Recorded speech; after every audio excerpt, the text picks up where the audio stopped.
Directorate of education government of NCT of Delhi के schools में आज 10th क्लास के मैथमेटिक्स सब्जेक्ट का प्री बोर्ड एग्जाम कंडक्ट करवाया गया है। आज की इस वीडियो में मैं आपके साथ मैथमेटिक्स बेसिक की आंसर की शेयर कर रहा हूं।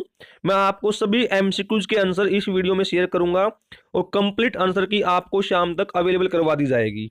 सभी क्वेश्चंस को मैं डिटेल में एक्सप्लेन करूंगा, इसलिए वीडियो को शुरू से अंत तक देखना और अगर अच्छी लगे तो चैनल को सब्सक्राइब कर देना और वीडियो को अपने सभी दोस्तों से शेयर कर देना। क्वेश्चन नंबर 1, एक थैले में 5 लाल और 3 हरी गेंदें हैं। इस थैले में से एक गेंद यादृच्छिक निकाली जाती है, लाल गेंद आने की प्रायिकता क्या है?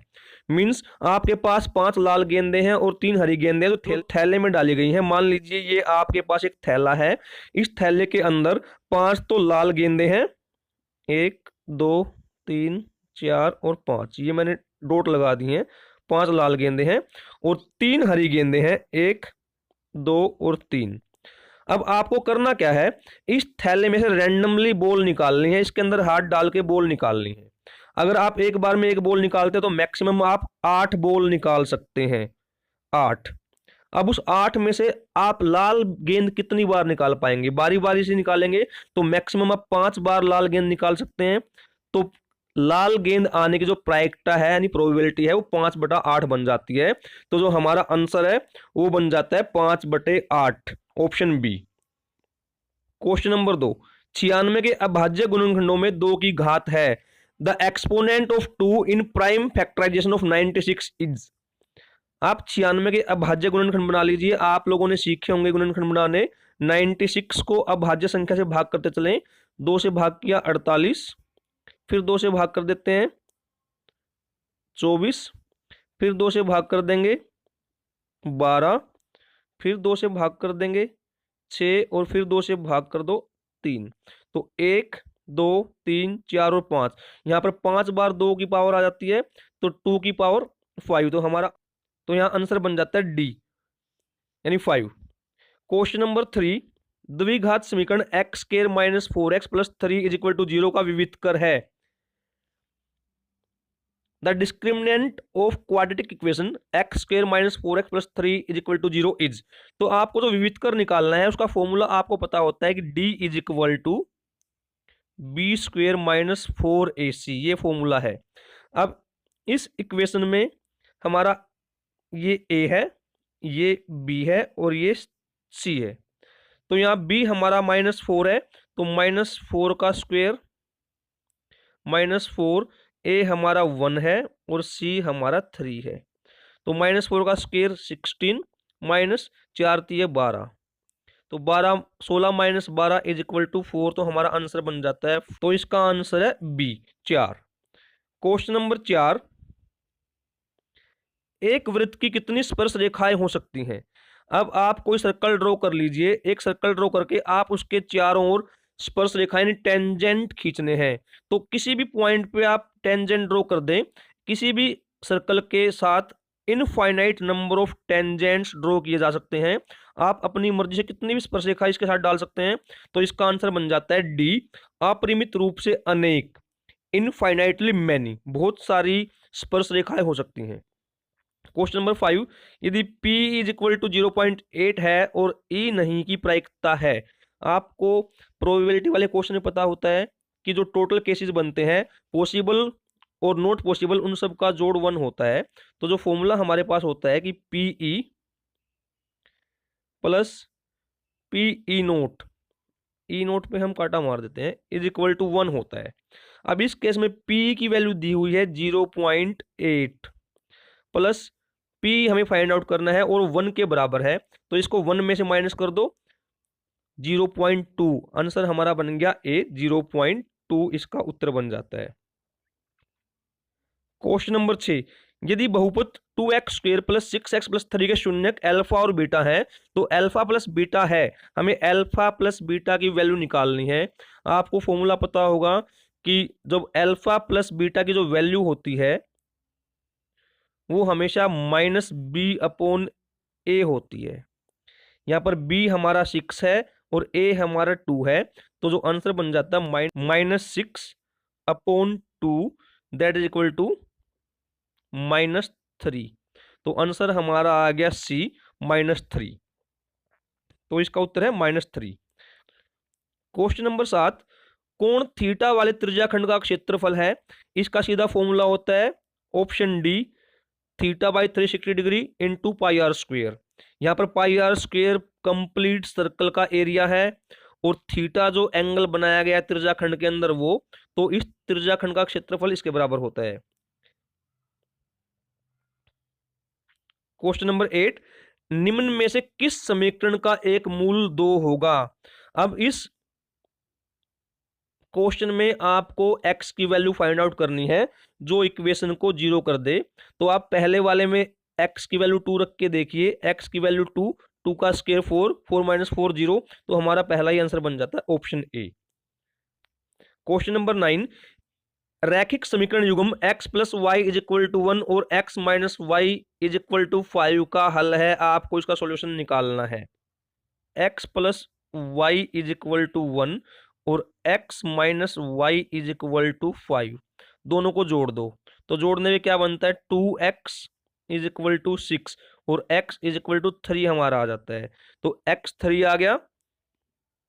उसके बाद x की वैल्यू आप इक्वेशन 1 या 2 किसी में रख दीजिए। मान लीजिए हमने यहाँ पे x की वैल्यू 3 डाल दी, तो 3 plus y is equal to 1 और y इज इक्वल टू -2 आ जाएगा। उस तरफ ले जाके माइनस कर देते हैं, तो -2। तो हमारा आंसर बन जाता है ऑप्शन बी, 3 और -2।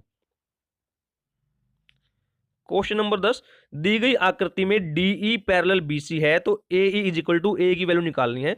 बीपीटी थ्योरम के अकॉर्डिंग क्या होता है कि जो AD डिवाइडेड बाई DB वो बराबर होता है AE divided by EC।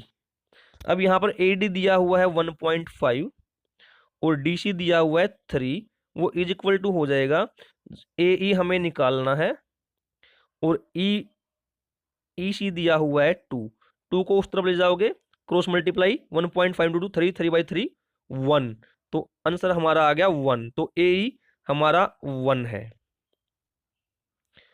Question number 11, वर्ग अंतराल 25 से 40 का वर्ग चिन्ह है। The class mark of class interval 25 to 40 is.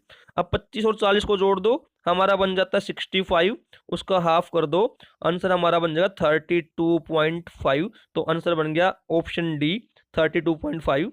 तो अपना आंसर मार्क कर लीजिए डी 32.5। क्वेश्चन नंबर 12, एक द्विघात बहुपद जिसके शून्यकों का योग 4 तथा गुणनफल 1 है। आपको क्वाड्रेटिक पॉलिनोमियल्स के फॉर्मूले का पता है, जिसको हम इस तरह रिप्रेजेंट करते हैं, x square minus sum of zeros alpha plus beta x plus product of zeros alpha beta. तो अब इस क्वेश्चन में देख लीजिए कि जो सम है उनका योग वो 4 कहां पर है, अल्फा प्लस बीटा बी में, क्योंकि यहां आगे माइनस भी है, आपको ध्यान देना, -4x, यहाँ 4x बन जाएगा और यहाँ 1, तो हमारा ऑप्शन बन जाता है बी। तो इस क्वेश्चन का आंसर आप मार्क कर लीजिए ऑप्शन बी। क्वेश्चन नंबर 13, यदि साइन ए बराबर 5/13 है तो कोस ए का मान होगा। आपको पाइथागोरस थ्योरम पता है, जिसमें आप लोगों ने यह देखा होगा कि ये हमारा बेस होता है, ये इसका परपेंडिकुलर है और ये हाइपोटेन्यूज है, और उसके लिए फॉर्मूला आपको लिखवाया गया होगा कि PBH अपॉन HHB, जहां P perpendicular, B base, H hypotenuse है। अब इस क्वेश्चन में साइन ए, साइन हमारा होता है P/H, तो हमारा P यहां 5 है और H हमारा है 13, तो बेस कितना बन जाएगा, बेस बनेगा 12। तो नेक्स्ट कोस का मान है, ये हमारा सेकंड होता है कोस, बेस बाई हाइपोटेन्यूज 12/13, तो आंसर हमारा बन गया ए 12/13। तो 13 का आंसर आप मार्क करेंगे ए 12/13। क्वेश्चन नंबर 14, एक गोले का पृष्ठीय क्षेत्रफल और आयतन बराबर है तो गोले का व्यास है, व्यास मतलब डायमीटर आपको निकालना है। गोले का पृष्ठीय क्षेत्रफल होता है 4/3 पाई r क्यूब, वो बराबर किसके है, गोले के आयतन के बराबर है, और गोले का आयतन होता है 4πr²।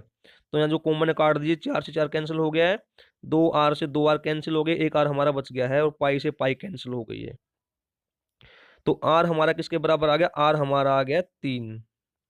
तो आंसर कितना बन जाएगा, a 3 इकाई।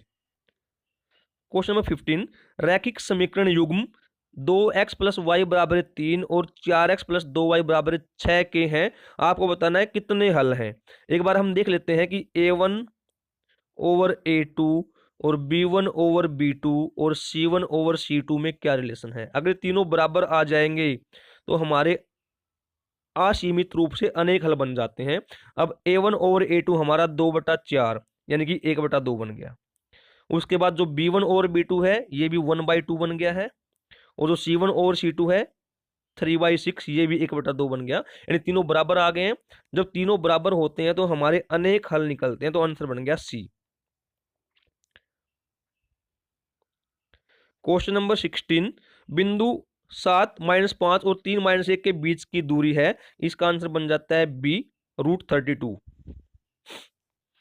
क्वेश्चन नंबर 17, त्रिज्या 14 सेंटीमीटर वाले वृत्त की एक चाप केंद्र पर 60 डिग्री का कोण अंतरित करती है, चाप की लंबाई क्या है। आपको तो लेंथ ऑफ द आर्क बतानी है।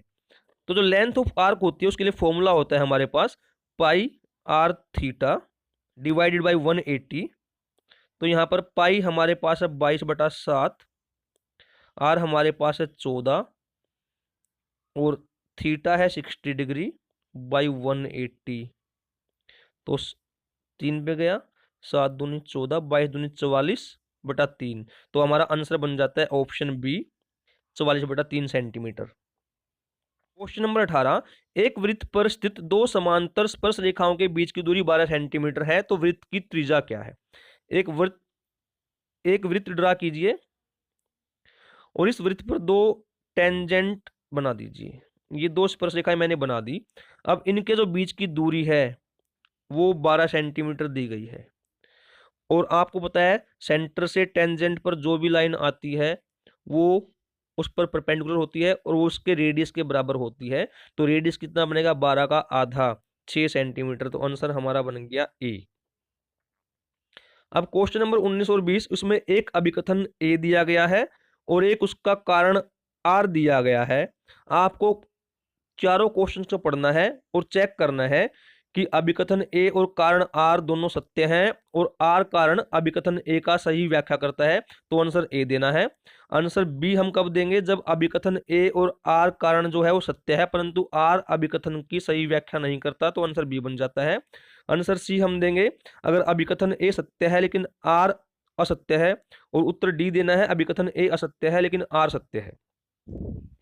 क्वेश्चन नंबर 19, अभिकथन ए, एक पासे को एक बार फेंकने पर अभाज्य संख्या आने की प्रायिकता 1/2 है। उसका कारण है एक पासे के फलकों पर अभाज्य संख्याएं 2, 3 और 5 हैं। आप लोगों ने डाइस देखा है, डाइस से आप लोग बहुत बार खेलते भी हैं। उस डाइस में आप लोगों ने नंबर नोट किए होंगे कि इसके ऊपर 2, 5, 3 इस तरह नंबर लिखे होते हैं। अब जब आप डाइस को फेंकते हैं तो अभाज्य संख्या आने की प्रायिकता 1/2 होती है, बिल्कुल सही बात है। और पासे पर जो फलक है उस पर अभाज्य संख्याएं भी 2, 3 और 5 होती हैं, तो दोनों ही मेरे हिसाब से दोनों सही हैं, तो हमारा उत्तर ए बन जाता है। प्रश्न संख्या 20, अभिकथन ए 7 sin स्क्वायर ए प्लस 7 cos स्क्वायर ए माइनस 7 का मान 0 है, क्या ये बात सही है। आप सोल्व करके देखिए। इस इक्वेशन से 7 कॉमन ले लिया, 7 बाहर आ गया, अंदर बच गया sin स्क्वायर ए प्लस cos स्क्वायर ए -7। और आपको पता है साइन स्क्वायर ए प्लस कोस स्क्वायर ए की वैल्यू 1 है, यानी -7 बराबर 0। आंसर बन गया, यानी यह बात बिल्कुल सही है। अब जो कारण दिया गया है कि साइन स्क्वायर ए माइनस कोस स्क्वायर ए, यह बात गलत है, तो उत्तर हमारा क्या बन जाएगा कि ऑप्शन कथन ए सही है लेकिन कारण आर गलत है। तो उसके लिए हमने अभी ऊपर पढ़ा था, उत्तर हमारा सी बन जाएगा, अभिकथन ए सत्य है लेकिन कारण आर असत्य है। तो ये मैंने आपके साथ एमसीक्यू की डिटेल्ड आंसर की शेयर की है। पूरे पेपर की आंसर की आपको शाम को लेट तक मिल जाएगी।